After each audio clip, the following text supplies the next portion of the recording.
A Fiverr seller is making $18,000 a month, and I'll show you how. But before we get into it, do you want to learn Fiverr? I've uploaded a complete Fiverr course on Skillshare.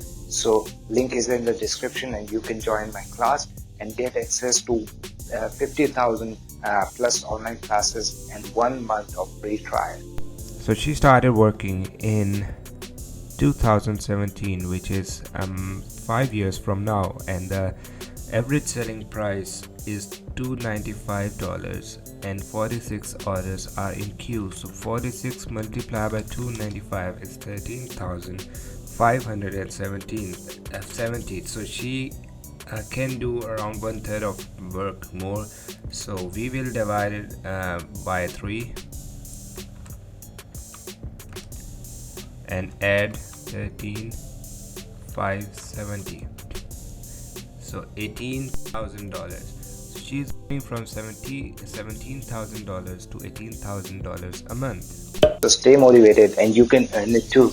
Did you know that Fiverr produces the courses which you can take and stand out from the rest of people? Link is in the description.